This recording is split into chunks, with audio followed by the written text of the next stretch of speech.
Yo, what's good, everybody? How y'all feeling?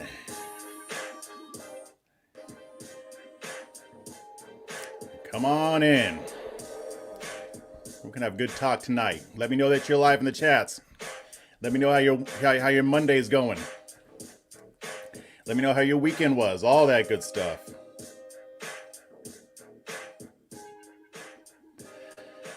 All right. Let me go ahead and put a little tweet up real quick.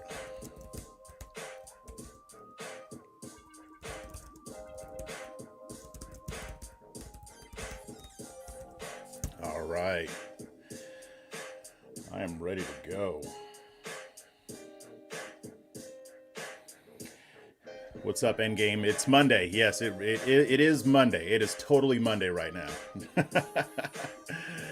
Hey, how you doing, Arnold? Not much here. Had a nice and relaxing weekend.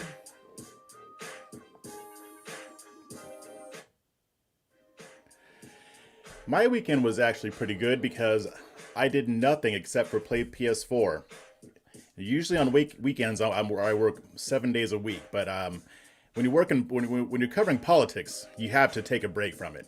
Otherwise, bad things will happen. So my brain tends to let me know when it's exhausted and when it's fried.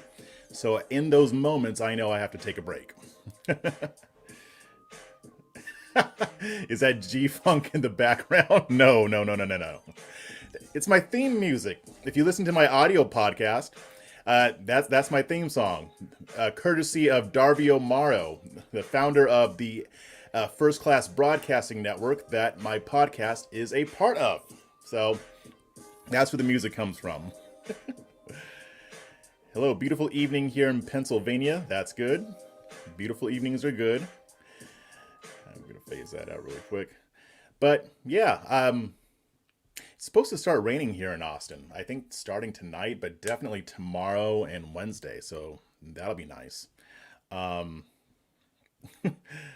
That KFC Mother's Day tweet, I didn't see that. What did they say?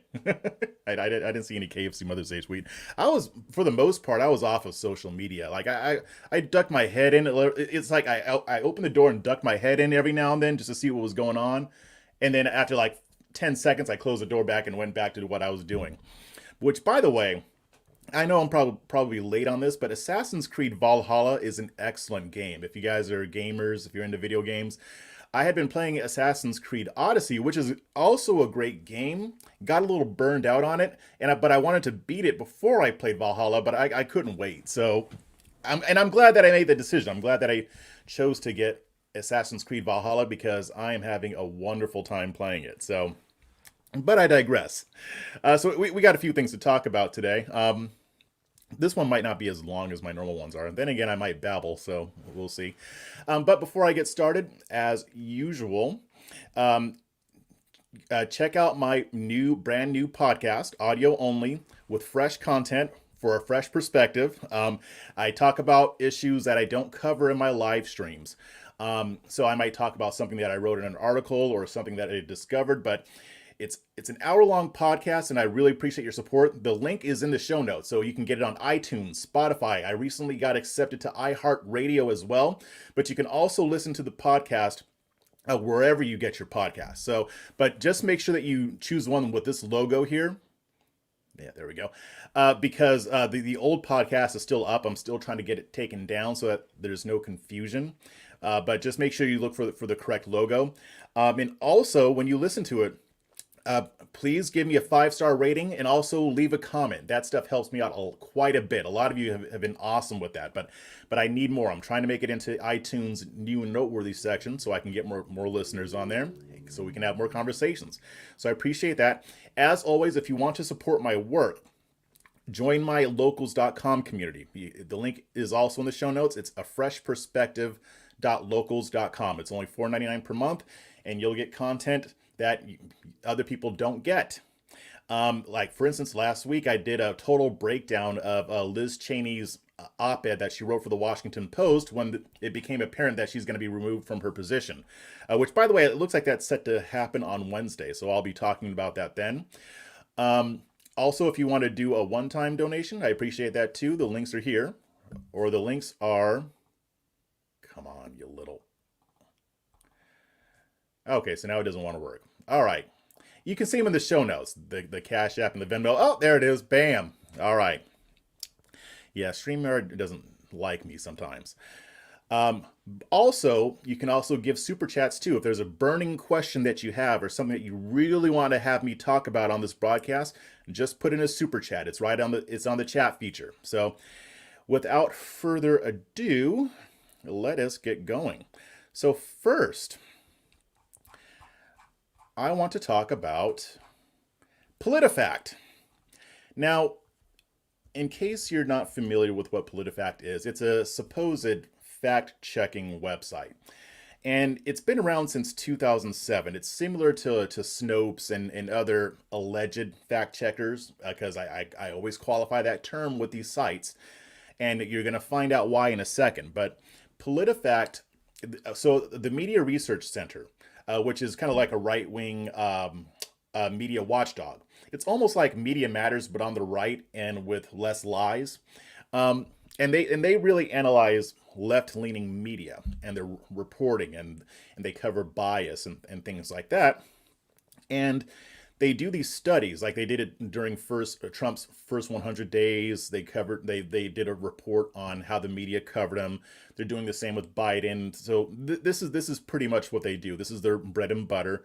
And they focus heavily on media bias, especially when it comes to left-leaning activist media outlets like CNN, MSNBC, and the rest of the gang. But they recently did a study, I believe this was last week, and I wrote a piece on this. And what they did is they went to PolitiFact's website, again, which is supposed to be a fact checker. So if a politician makes a statement, it can be a politician, it can be an influencer, but they tend to focus mainly on politicians. So they take statements that politicians make and then they rate them in terms of accuracy. So like on the one end, they would have like completely true, like this was a true statement, and then they'll put a little paragraph as to why they came to that conclusion. But it can go from true or mostly false, or pants on fire. Pants on fire is when somebody just makes a statement that is completely off, that is completely wrong, and is a total lie. Now, there have been allegations from many, including myself, that PolitiFact is not balanced. They claim to be neutral. They claim to be a neutral entity. They claim that they don't have bias. It's on their website. And all of these these fact checkers claim that they have no bias towards Republicans or towards Democrats. However, if you look at their coverage, if you look at their reporting, you can easily see that that's a damn lie. And this recent report further demonstrates that. As a matter of fact, this is pretty egregious. So what Media Matters did, I'm not Media Matters, the Media Research Center, through their website called Newsbusters. You should check it out sometime. It's newsbusters.com in case you don't already know about it. But they went to PolitiFact's site and they looked at how they covered President Joe Biden during his first 100 days. They looked at their approach, and they looked at every single evaluation of each statement that they felt was relevant when it comes to the Biden administration. So here is what they found. This study found that this allegedly nonpartisan fact checker was eight times as likely to defend Joe Biden than to check his statements for accuracy. Now, I'm going to get more into the meat of this, but if you paid attention to PolitiFact during the 4 years of the Trump administration, you can see that they were unabashedly anti-Trump. It was all over the site. And now it seems like they've kind of held back from holding presidents accountable, because they're not doing that with Joe Biden, as you're going to see. So, according to the report from Newsbusters, they've taken a very different approach to President Biden during his first 100 days in office from how it treated former President Donald Trump. Now, I'm going to quote from the report. So Newsbusters says, quote, "A new study by the Media Research Center finds that 4 years ago, PolitiFact offered 52 fact checks with a truthometer ruling of Donald Trump in his first 100 days. So the truthometer is that range from true all the way down to pants on fire that I just told you about. They call it their truthometer. So each evaluation is a truthometer ruling. So they issued 52 fact checks with a truthometer ruling of Donald Trump in his first 100 days. Now, during the same time period for President Biden, they offered only 13 fact checks of President Biden. So 52 versus 13. And again, these evaluations could be that they rule that it's true, mostly false, or mostly true, or pants on fire.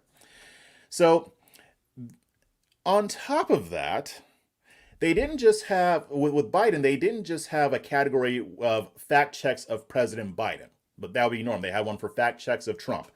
But they also added one for Biden. And these are fact checks about Biden.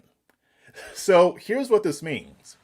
They have a section to check Biden's statements during the first 100 days, and they have a whole category dedicated to evaluating claims made about the Trump or the Biden administration. So this section is designed to debunk supposed lies about President Joe Biden. Now, apparently they forgot about this issue of people lying about the president when Trump was in office. They didn't really cover any lies against the Trump administration at all. In some cases, they helped to uphold them. Like they barely even rated the whole the Fine People hoax. They couldn't even really rate that as false. So, or if they did so grudgingly. I can't remember. It's been a while since I read it. But the Newsbusters analysis showed that there were 13 fact checks of Biden and 106 fact checks about Biden. That is an 8-to-1 disparity. That means that they spent more time trying to fact check statements made about Biden than they were fact checking Biden himself.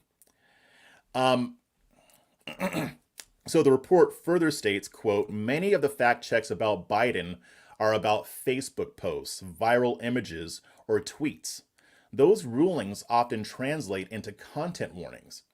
But there were 2 pants on fire rulings for House Minority Kevin McCarthy and one each for Fox News and for Tucker Carlson. Liz Cheney got the flaming pants for insisting that less than 6% of Biden's infrastructure is about infrastructure. So you can see here that they use this section to try to debunk criticism of the Biden administration. Now, I don't know in detail what these claims were or what they said. There's a chance that some of them could be lies, but there are probably a lot of those that are true too that PolitiFact just rated as false because they will do that. Again, the Fine People hoax, they defended that, and it took them forever to even issue an evaluation on it, and they failed to really even give much of a ruling on it. But the reason why they did that is because it's an obvious lie. They just didn't want to admit that it was a lie. So the report, it pointed out that the percentage of PolitiFact ratings of both presidents were about the same at 61.5%. So, so this means that the site, so, okay, let me back up. So the report, like I was saying, it revealed that the percentage of PolitiFact ratings on both presidents, like this is ratings as of truthful or not truthful, they were both the same proportionately at about 61.5%. However, PolitiFact gave Trump 4 times as many evaluations as Joe Biden. So from the report, quote, 32 of 52 Trump evaluations were defined as mostly false, or pants on fire. 8 of 13 Biden evaluations landed on the false side. Biden had 0 pants on fire ratings in the first 100 days. In 2017, Trump had 2, and that's according to the Media Research Center. Also, you don't really need, you don't need a crystal, like I wrote in my article, you don't really need a crystal ball to predict that PolitiFact's fact checks of criticism against President Biden were predominantly negative. So 91 out of 106 evaluations of statements made about Trump were rated as mostly false or worse. So from the report again, quote, there were 24 pants on fire ratings for Biden critics, 45 false ratings, and 22 mostly false. 10 were half true, 3 were mostly true, and 2 were true. But the difference, this even gets worse. The difference between how political, in how PolitiFact covered both presidents is even more striking when you consider the overall approach to both presidents. So, another quote, overall, Biden's PolitiFact page shows he's been put on the truthometer 169 times in the website's entire history beginning in 2007.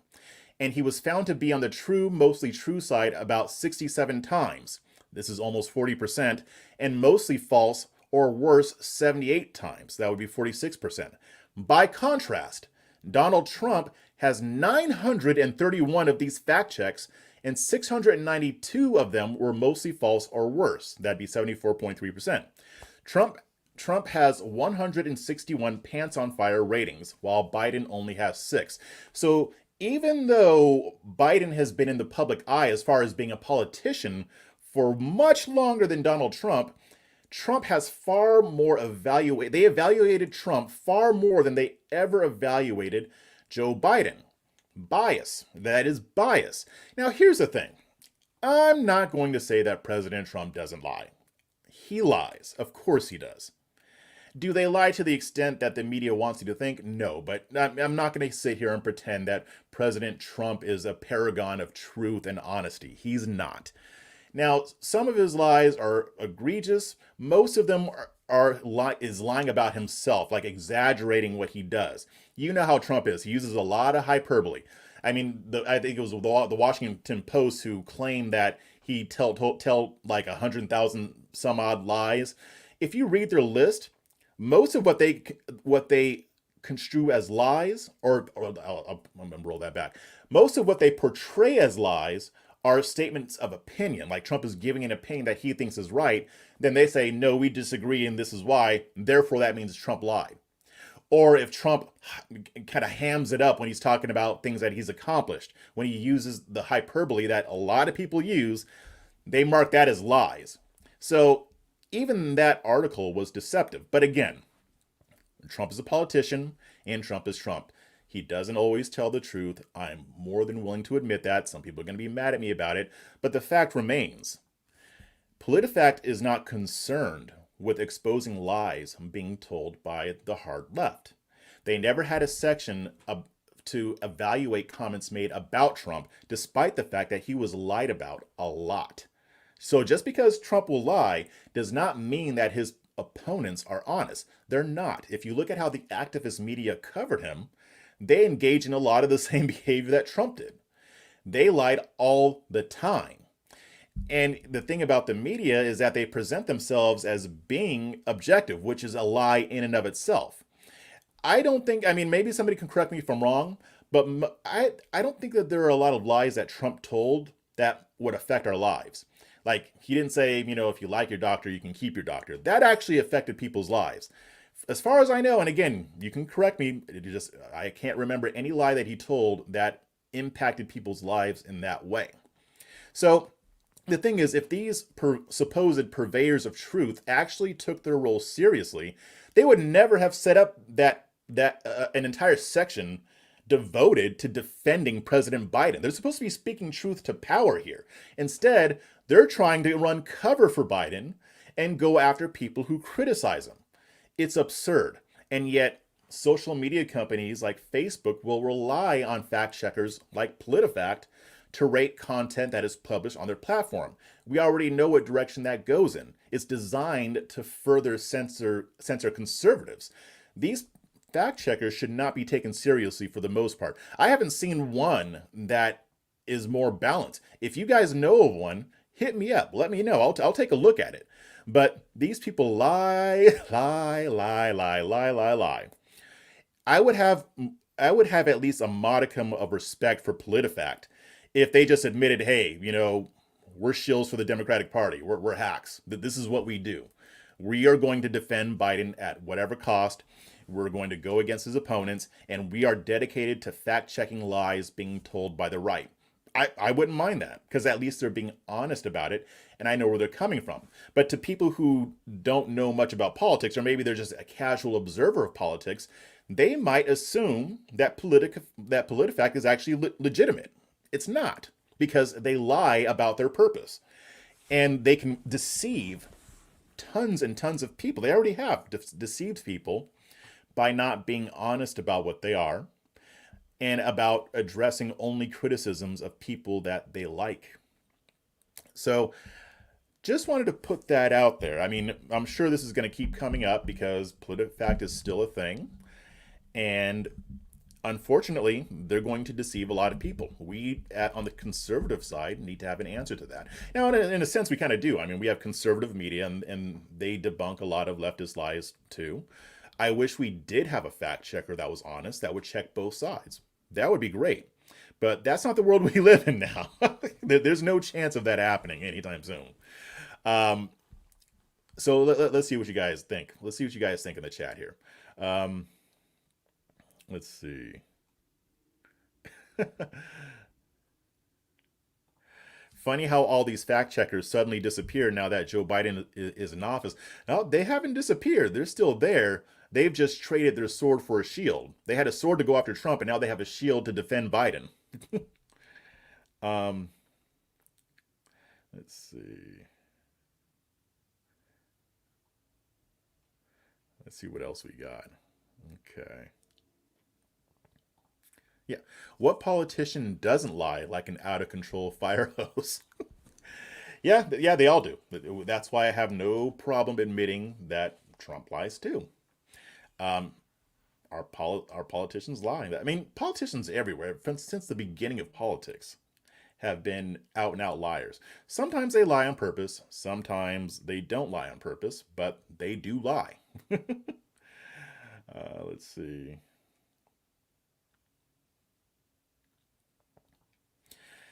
I follow Nico House and Convo Couch and their network for more honest left-wing reporting, but no actual fact-checkers.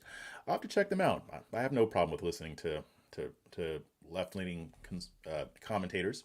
I read a lot of left-wing sources for my articles, and just so I can keep abreast of what's going on, because the left will cover things that the right doesn't, and vice versa. The right will cover things that the left won't. Yes, my magic water jug. Although tonight it's not full of water. It's full of Gatorade. Oh, yeah, you thought I was going to say alcohol, weren't you? You're the fact checker checking both sides. Yeah, kind of. But, yeah. Yeah, I guess I kind of do. I mean, I will go after both sides, even though I'm on the right. We need more of that. There are some on the left who will do what I do, but not a lot. We need more of this on both sides, honestly. I mean, because you can promote progressivism or conservatism and still go after people on your side when they do something dishonest. Unfortunately, that's not part of the agenda here, right? So let's move on. We're going to talk about Black Superman. Now, some of y'all saw me tweeting about this last week, and a few people have weighed in, like Eric July. Used to check out his YouTube channel, good guy. Also, Eric July, I'm going to plug his band really quick, even though it's been like 50 years since they've come out with a new album. But Backwards spelled with a Z instead of an S at the end, great band. If you're into rock, like semi-harder rock, it's got a metal feel to it. It's not full-on metal, but if you think of like Linkin Park, if they were anarcho-capitalists. Great band. I love their lyrics. I've even quoted some of their lyrics before. But Eric July is a rapper.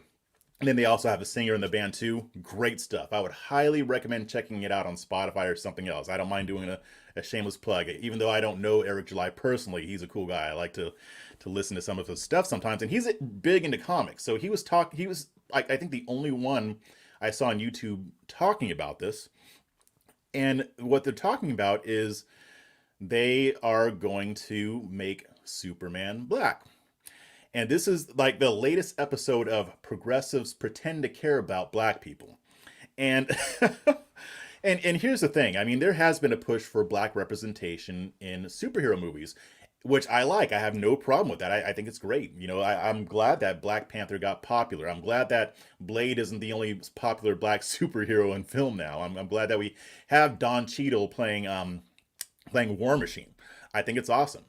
And but my issue here is, instead of like creating new black American characters or black characters in general, or elevating black heroes that already exist, they're doing what we would have seen coming from light years away. I mean, I'm not surprised that they're doing this. I've always wondered how long it would take for them to push for making Superman black. And here's the thing. Here's my problem. Here's one of my main problems with it. Actually, it is my main problem. They're not creating a new Kryptonian character who happens to be black. They're not using one of the black Kryptonians that already exist. They're not even creating a new black character that happens to have powers similar to that of Superman so that he can kind of fill that role. They are literally making Kal-El, also known as Clark Kent, into a black man. Because this is how they think they're going to promote diversity and more minority representation in the world of comic books and film. So, just to give you some of the details, Screen Rant, which is a very popular film website, it also has one of my favorite YouTube series called Pitch Meetings. Check that out. Shout out to Ryan George. I'm just plugging everybody today, huh? I should make them plug my show. They probably wouldn't, though. But anyway, the website reported, quote, DC's in development Superman reboot, which will feature a black actor as the iconic hero, will reportedly keep the character's comics origin story. So it's going to be the same origin story. It's the same character. They just made him black. They gave him a tan. And the article even says, despite fans calling for another Superman movie starring Henry Cavill, Warner Brothers is opting to move in an entirely new direction. Now, I'm going to say something that might not be popular, but I loved Henry Cavill as Superman. I thought he did a good job. I like what they did with the first Superman movie. Justice League, not so much, although that new release was much better. I think he's good at playing Superman. I like the way he does it. I know he's not as cheesy and campy as Superman usually is. He's a little bit more grittier, but I like that. I like that about him. It seems like it'd be like a more realistic portrayal of Superman. Like, say, if somebody did have those powers, they wouldn't be all happy-go-lucky all the time. So I dig it. But I digress. It gets better. Who did they tap to to write the script for Black Superman? Ta-Nehisi Coates. Author and professional race baiter Ta-Nehisi Coates has been tapped to write the script for Black Superman.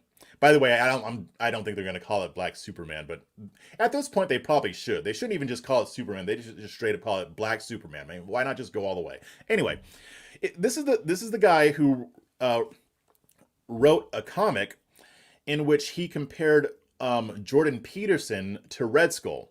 And you guys know who Red Skull is. For those who don't, Red Skull is a Nazi supervillain who happens to be one of Captain America's enemies. So you already know where this guy stands. I mean, he's obviously going to use this as a vehicle to promote progressivism, probably to attack the right, and it's likely going to suck because of that. Now, they haven't cast Black Clark Kent yet, but it's rumored that Michael B. Jordan might be the one playing the role, although he hasn't indicated one way or the other.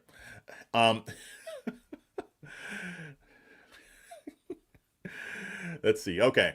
So, to quote from Screen Rant again, quote, some new details about DC's Superman reboot have emerged courtesy of The Hollywood Reporter. According to sources familiar with the project, Coates is currently crafting a Superman in the vein of the original comics and still named Kal-El, and that he'll maintain his Kryptonian origins. It's acknowledged that these details might change, particularly since the script isn't due until mid-December.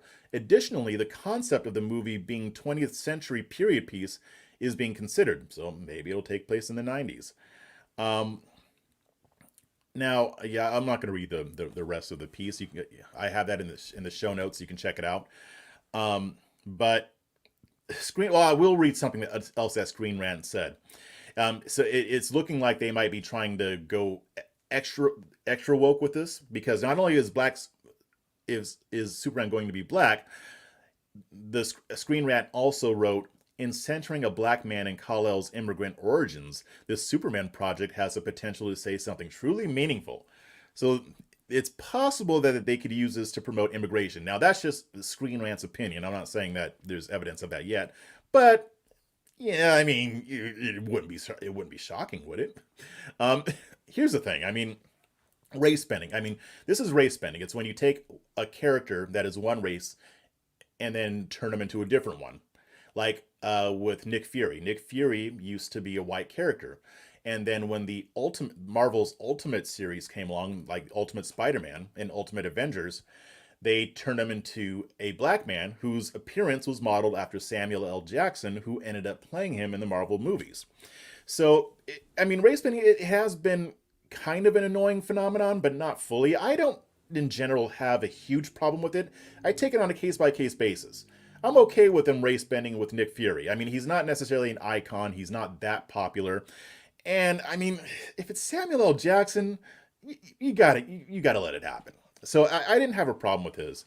But there's also been debate as well. Like, should they cast Idris Elba, a black man, as James Bond? I go back and forth on that. It's just, I mean, I would just prefer for them to make another character, even if in James Bond's universe, it's his own person. I have a problem with the idea that the only way to promote diversity and representation is to make black characters who essentially are piggyback off of white characters. Don't take over the white character, make something new. Now, some people like Miles Morales, the new Spider-Man.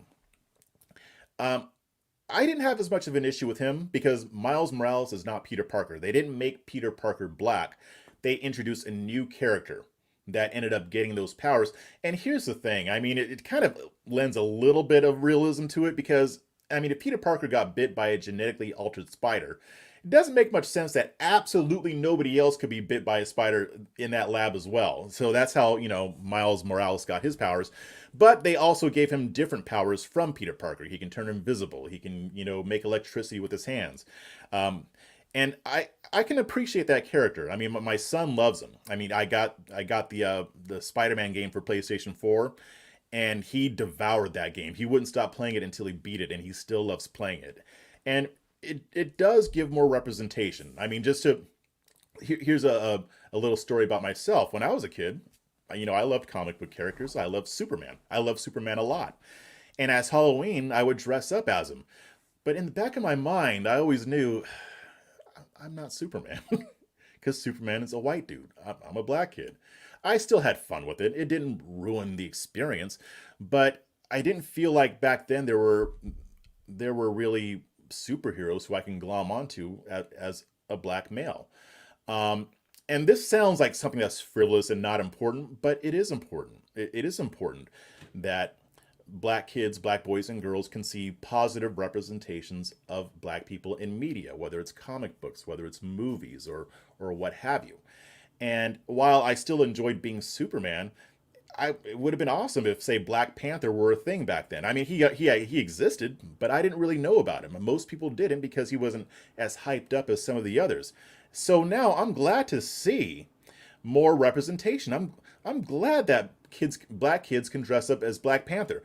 I'm glad that white kids can dress up as Black Panther. Yes, that was a controversy when the movie first came out in Halloween of that year. And the woke crowd was like, "Yeah, white kids shouldn't dress up as Black Panther. That's cultural appropriation." That's how they sound to me in my ears. I know their voices don't actually sound like that, but when I hear them, that's how they sound to me. So that's kind of what I do. But here's the thing. Most people appreciated it. They asked Chadwick Boseman, rest in peace, rest in power. And they asked him what he thought about white kids dressing up as Black Panther, and he loved it. He thought it was great. He talked about having white kids come up to him and their parents saying he wants to be Black Panther for Halloween. He didn't shun that. He didn't criticize that. He didn't whine about it. He embraced it. So I'm glad that this is happening. I want it to happen more. I would like to see more Latino superheroes get more prominence. Same with Asian. Because here's the thing.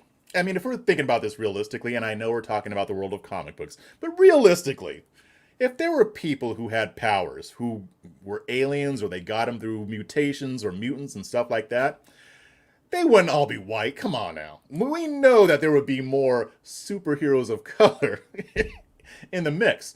And here's the thing, I also don't even mind a certain level of wokeness when it comes to comics. If you think about the X-Men, X-Men was super woke, right? Now, here's the thing. We didn't always think of it that way because they didn't bash us over the head with the wokeness, but it was woke. I mean, when Stan Lee and the others created the X-Men, they weren't necessarily thinking about the civil rights movement or how this was an analogy of what black people went through in this country. It was only a little bit after they started publishing the comics that they made the connection, and then they started to play that aspect of it more, and they used it as a vehicle through which to promote tolerance, going up against racism and opposing bigotry, all that jazz. That's woke. And I don't think anybody really has a problem with that. But the thing is, when it's about going back to Black Superman, there are some other options here. And Superman is an iconic character and he's white. So it really, tightens my jaws to see that they're trying to change Superman just to promote a woke agenda that is not going to help black people at all. Everybody knows that this is just going to be using a white man, a white alien from Krypton, to somehow promote black representation. They're going to see it as the mindless pandering that it is. Now, I'm sure the people who wanted to make the movie, they might have good motivations, but this ain't it, Chief. Like, the thing is, if they actually wanted to promote more black representation and more diversity in these films, like I said, they could create new characters. And I understand why that might be difficult, because what powers could you think of that isn't already covered? But even so, they can have some with similar powers, or they could have a different power stack or power skill set. I don't know, but don't make the characters white. Like if they try to do this with Batman, that would be ridiculous too.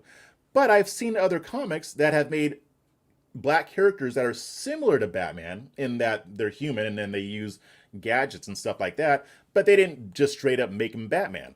I'm okay with that too. Pour some resources into making that popular.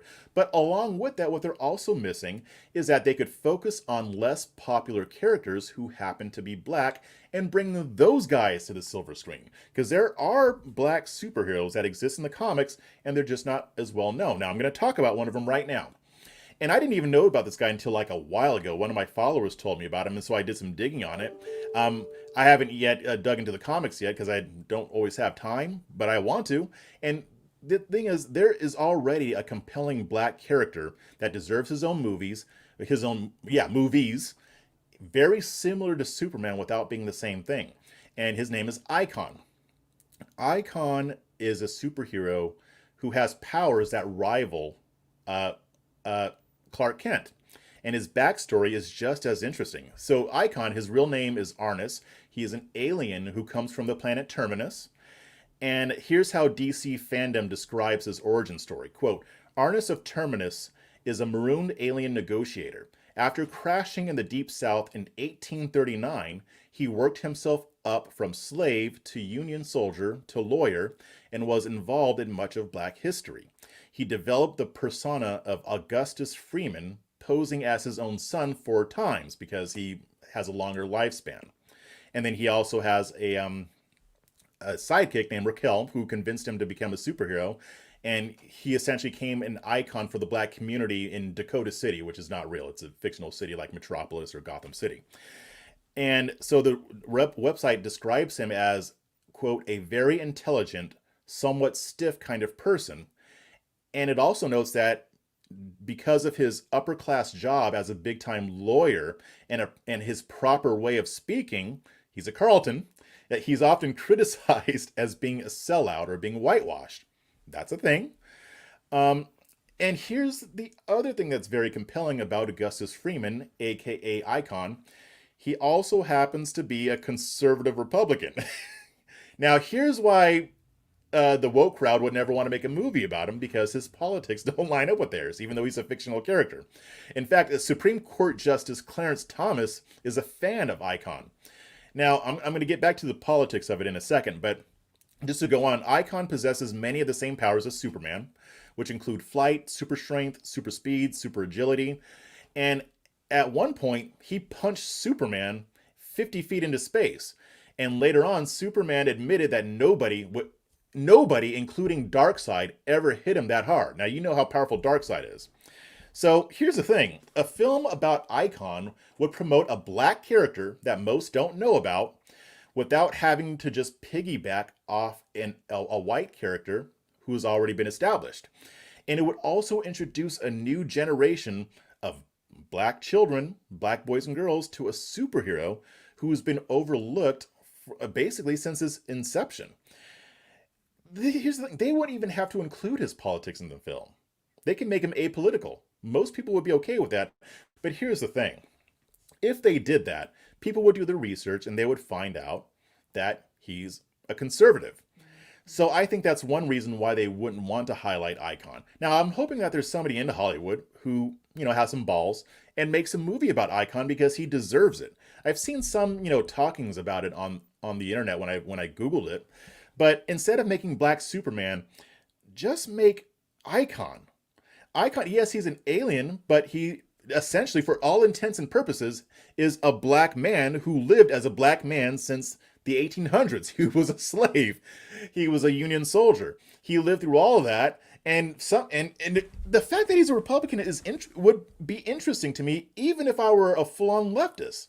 Like, just the fact that he would have those politics, because a lot of politics in comic books tends to lean left, especially nowadays. That may not have been true back, when I was a kid, but that is a very compelling character. He grew up as an alien who went through the black experience more than any of us could, because he lived through over 100 years of it.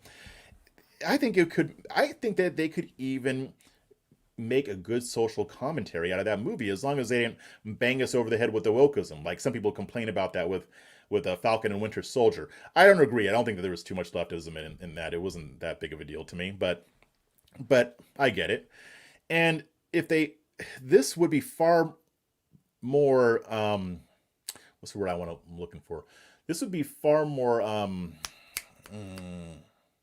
edifying than just making Superman black. I mean, it's such a silly thing to do. What do you guys think? Let's see. Let me go here. Yeah, you guys had a lot to say about this. Um,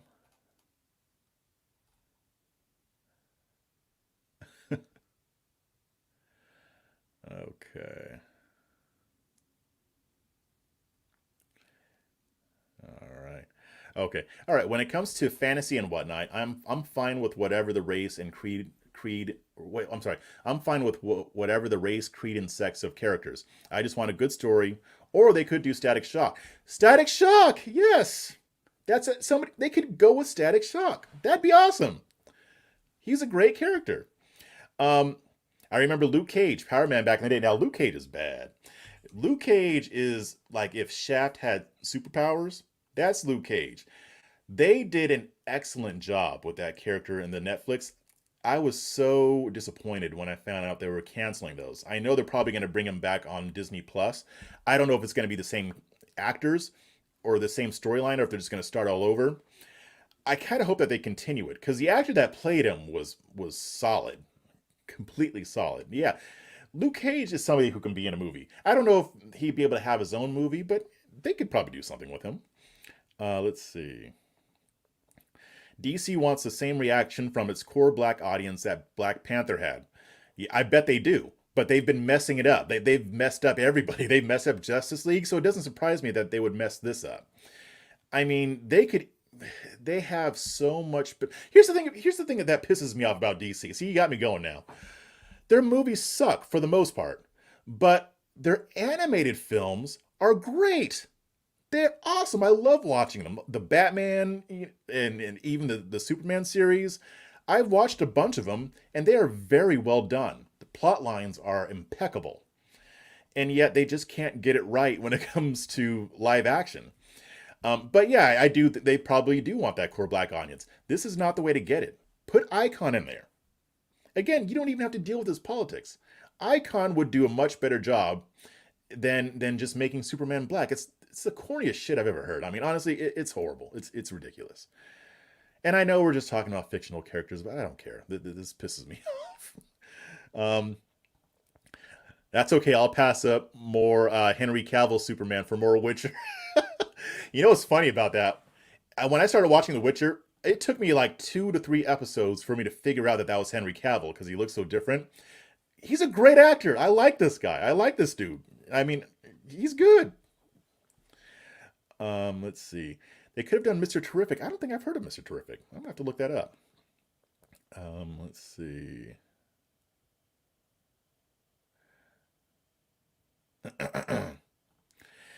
Is Michael B. Jordan the guy who said white folks are animals due to lack of melanin? I remembered some BS last year.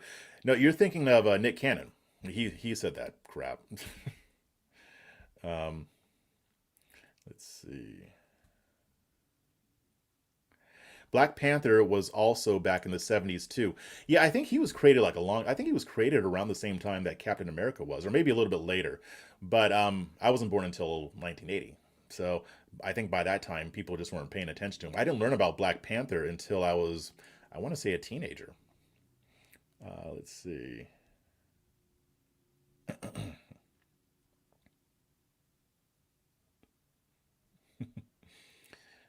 Let's see.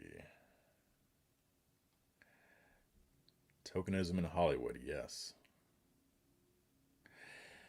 Sleep Tea rocks. What's up, man? How you doing? Sleep Tea is awesome. I like Sleep Tea for 2 reasons. Well, 3 reasons. One, because we had that debate a couple weeks ago on that panel, and that was a great debate. You guys should watch it on Politi Provoked. I know I've plugged it before. I'm plugging it again, but he was part of that, and it was amazing. Dude's on the left, but he's not crazy. And I like that debate was people who weren't really fringy on both sides. It was great. Second reason is because we're both from the Inland Empire in California. He's from San Bernardino. I'm from Rancho Cucamonga. We would have been like only about probably like what 30 minutes away from each other.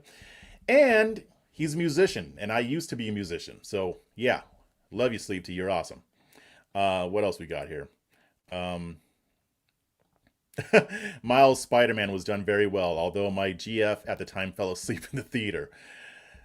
Well, you know, you had a decision to make at that moment.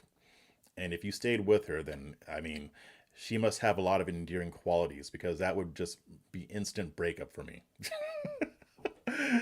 um, let's see. We got Blade, though. See, Blade was tight. I mean, when Blade came out, everybody loved Blade. I think they're going to bring him back. I think Mahershala Ali is going to play him. I think that was they were in talks about that before the virus hit. So I don't know where the project is at now, but I think it's great if they bring him back. Um, let's see. They sound that way to me too, Jeff. He's talking about how I was doing my leftist impression or my wokey impression. Um, Good point. 90s X-Men cartoons taught kids to be open-minded. That's right, it did. And it was an awesome show. Let's see. Man, you guys had a lot to say. I just scroll through here. Um, all right. Yes. Toss a coin to your witcher. Oh, Valley of Plenty. See, you guys got to hear my horrible singing voice. All right, so I'm gonna move on. We're gonna talk about Dave Chappelle, and this one will be short because I mean, it was very interesting. I haven't listened to the whole interview yet. He did an interview with Joe Rogan. I think he's been on a couple times before that, but he had some things to say about the whole woke crowd because the woke crowd had their collective panties in a bunch because Elon Musk hosted Saturday Night Live last weekend. I didn't watch it. I don't really watch Saturday Night Live, not because I dislike it. I just don't watch it, I guess. I don't know. If it's on and I happen to catch it, I will. Sometimes it's funny, sometimes it's not. I mean, usually it's funny. I mean, they've got some funny people on there. But yeah, I just don't really watch it. I should. I mean, there have been some awesome skits, like obviously the cowbell skit, but also I used to like what um, what's that guy's name? Keenan Thompson did with the "What's Up with That." Great skit. I hope they start doing those again. Anyway, they were mad that Tesla CEO Elon Musk was tapped to host a show. I really don't know what their problem is with Elon Musk. I'm not even sure if they know what their problem is. Maybe Sleeve T, as our resident leftist here, can tell us why they were mad that Elon Musk was hosting Saturday Night Live. I don't know if he's just not woke enough or if he's just rich, so they don't like him for that reason. I don't get it. But the cancel culture community came out, and the thing is, they've been trying to cancel Dave Chappelle, Elon Musk, and Joe Rogan himself, and comedians for a long time, and they've failed because I think comedians are probably some of the only people that they can't touch. But anyway, I want to go ahead and play the clip here, and just to see what Dave Chappelle says about this woke crap going on. Give me 1 second.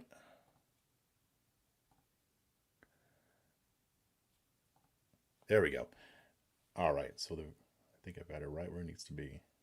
Just thought it was funny, like that he was the richest man in the world. I think whether the people that are complaining that he's going to be on Saturday Night Live, I think what's going on now is like they want someone to be 100% compliant to whatever ideology they're a part of.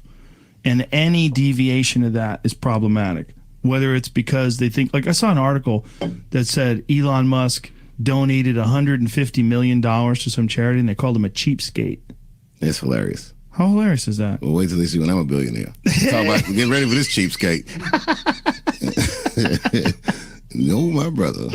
But it was such a shitty article. It's just a poorly written knucklehead article. It's again, like you say, no one can be woke enough. I'm torn because I like a warrior for a good cause, but I'm really into tactics. You're not going to nag people into behaving right in a way that's, in fact, if you continue with this tone, even if you're right, you'll be very hard to hear. Yeah, I think so. And it's just, I don't mean, maybe it was the COVID thing, like I'm saying. But again, if I think back on his statements, I don't think they were particularly insensitive. I think they were just, it was more of like a factual bluntness to the way he discusses things. Okay. So it was a short exchange. I mean, when it came to that issue.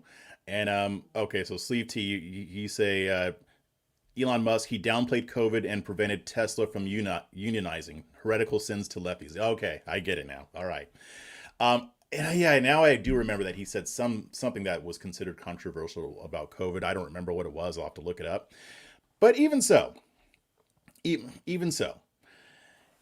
the level of hatred, like what I saw going against Elon Musk on social media was crazy. Like, to me, I would understand saying, I think Elon Musk is crazy when it comes to COVID. I don't agree with him. I think he has his head up his ass, whatever you want to say, and still not be that emotional about it, right? People disagree on COVID. You just have to accept that. Some people think that it's just a cold. Some people think that it's the plague that's going to wipe us all out and we're going to be living in like the Book of Eli, that movie, because of COVID. I think both extremes are ridiculous, but people have those opinions. People have different opinions. Some people think that all these lockdowns are ushering us into Nazi Germany. Now, I have my issues with the lockdowns. I wouldn't necessarily go that far. I mean, at most, I would say maybe it's a stepping stone, but even that is still a little bit too alarmist for me. But even so, if somebody believes that, or if they believe that COVID's going to wipe us all out in 6 months, I don't care if they go on Saturday Night Live. Like, I don't know. I don't understand that thinking. I don't understand that type of thinking. And what Dave Chappelle said was spot on, because Dave Chappelle agrees with them on certain key issues. I think he agrees with them less than he would let on. I think, I mean, he still has that, he doesn't want to be canceled, even though he knows he probably can't be. But I don't think that he'd be so keen on expressing the conservative opinions that he does have. And I will guarantee you that Dave Chappelle has some conservative opinions, even though I don't know what they are. Well, I know capitalism is one of them because of things that he said. But I digress. What he said is that he looks at things from a strategic point of view, and I can appreciate that because that is what my criticism of the right comes from. It comes from the fact that Republican Party uses shitty strategy. It's not because I hate Republicans or hate conservatives. They just use strategies that cause us to lose, especially when it comes to winning black voters. So you may think that something's right, and in some on some of those, I may agree with you to a certain extent. But if you're using a shitty strategy and you're causing us to lose, now we got a problem. And that's what Dave Chappelle was talking about. These super woke people, these wokies, who think that they're pushing for a good cause, and in some cases are, they turn people off by their behavior. The cancel culture community thinks that they're winning victories when they ruin people's careers for saying things that they don't like or going to dig up 10-year-old tweets so that they can get them to lose their jobs. They think they're winning a victory. They're turning people off. And part of me says, let them do it. Let them do it, because as long as the conservative movement manages to be less stupid than the hard left, we have a better chance of winning, as again, provided that we don't descend to the same depths of stupidity, which we sometimes do, actually, which we do a lot. So, but on the other hand, I mean, it's a societal cancer, right? I mean, these people, their reaction is to tamp down on people that disagree with them. Their first instinct is never to debate. It's not to win on the battlefield of ideas. They're not about persuasion. They are authoritarians. And like I've said before, we have authoritarians on the left and the right. They just behave differently. They use their authoritarianism differently. Authoritarians on the left love to suppress speech they don't like. It's why they pressure social media companies to engage in even more censorship of right-wing thought. Not just the race, not just like the neo-Nazis. That's what they say they're going after, but really they're going after just regular opinions that they don't agree with. And they in these situations, they always show their ass, because I guarantee you the average person on the left or the right doesn't care about Elon Musk. They don't care if he doesn't think that COVID is as big of a deal as it's being made out to be. They just want to be entertained. They just want to watch Saturday Night Live, and if they don't like Elon Musk, they don't like him, and they want to go on with their everyday lives. They're not going to freak out over this. And when the hard left engages in this behavior, they push people away. I mean, how many people ended up voting Trump or coming over to the right because the left is just getting too crazy? I think that that's one of the reasons why the moderate establishment is pushing back against the hard left. I've been saying, I've been watching the left very carefully, and I've been writing about them. And let's just say this. There's a reason why Kamala Harris and James Clyburn came out and said that they agreed with Tim Scott about America not being a racist country. Now, they might see more racism in America than Tim Scott does or your average conservative, but they still weren't ready to go as far as to say, yeah, the entire country is just racist. There's a reason why somebody like James Carville said the same thing that Dave Chappelle said only a week ago. James Carville is a very well-known Democratic strategist, and he's saying this woke stuff ain't it. This woke stuff is going to make us lose. This is not where it's at. From a strategic perspective, it's a horrible idea. You're trying to, like, for instance, you're trying to push defund the police, which is a white supremacist initiative. I mean, and I'll clarify that. Defunding the police in a way that results in fewer police officers in black neighborhoods. That is a white supremacist initiative. But I digress. But he's saying pushing stuff like that is going to turn voters away. It's why they lost so many House seats. Democrats in the House have also stated this, and they had a huge catfight about it shortly after Biden took office. So we can recognize that this woke culture thing, this woke theology, is starting to become a little bit more prominent because you're seeing more pushback from the moderates. Now, I don't know who's going to win that civil war. I mean, the moderates are still basically in charge, but again, this is a fight that's going on. And if the woke crowd takes over, they manage to emerge victorious from this struggle, it could be very good for the Republican Party as long as they don't mess it up. But as we know, the GOP has a tendency to mess it up. They will snatch defeat from the jaws of victory. So this is just something to watch.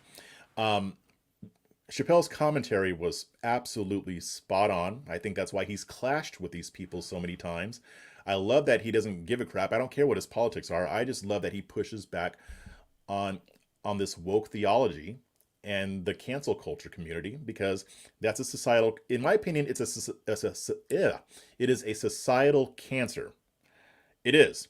And I think that eventually it's going to cancel itself, because they're starting to come after their own with this now more aggressively, and people are going to get sick of it. I mean, these people are like the tattletales, right? The one who, the hall monitor who tells on you because you took too long to get back to the classroom when you went to the bathroom. That's who these people are. These are the Karens of the world. I mean, if you notice, anytime there's a Karen incident or an incident involving Karenist behavior, where is it happening? It's happening in the major cities that are mostly blue. So that's another discussion for another time. But I'm going to go over the chat again, and then I'll go ahead and sign out. Let's see. Elon said it'd be gone by April, though. April 2020. Yeah, well, that was a stupid thing to say.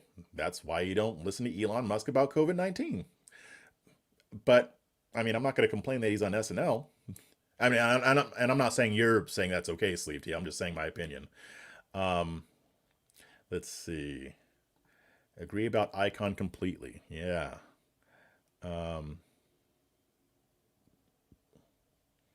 Let's see. Wokeism was weaponized against the right. Yeah, and it still is. I mean, I think that's a lot of the reason why it exists. And here's the thing. I don't disagree with the woke crowd on everything. There are things that they say that I agree with. I don't agree with their methods because their methods are off-putting. They exploit a lot of the issues that they claim to oppose. So I might agree with them on them opposing, racism and stuff like that. But when I see them exploit racism, I know that they don't actually care about racism. Defund the police is a prime example. The people who came up with that know that it's going to get black people killed, and that the people who are championing it will never have to deal with the consequences. See, you're going to have me go on another rant, but I'm going to wait until Wednesday for that, because I just wrote a piece on it today. So I'm going to be talking about that and a couple other issues. What else we got here? Yep, both the woke lefties and the conservatives who ignore racism are delegitimizing the real issues. You just summed up my whole life in one sentence, or that was two sentences technically. Yeah, you're right. And both sides are to blame for this. And it's disgusting. I really wish there were more people on the left checking that behavior like Chappelle is. I also wish that there were more people like myself on the right, but I do see more on the right who are becoming more willing to check the behavior of the right. Let's see. I don't know about defunding being white supremacy. Country folk, regardless of race, don't care about police because they can take care of themselves. I think I'm going to convince you on Wednesday. That's all I'll say. You can read the article I wrote on it, but I'm going to expand more on why I consider this to be a white supremacist proposition. But we're at the end now. I need to sign off. I need to have some dinner and get ready for tomorrow. But I appreciate you all for showing up. Again, if you want to support my work, go to afreshperspective.locals.com. It's just a monthly subscription, only $4.99 per month, and you'll get stuff that other folks don't get. Check out my podcast on iTunes, Spotify, iHeartRadio, or wherever you get your podcasts. The link is in the show notes. Please leave me a comment and give me a 5-star rating. That's going to help me a lot. And until next time, keep your minds free.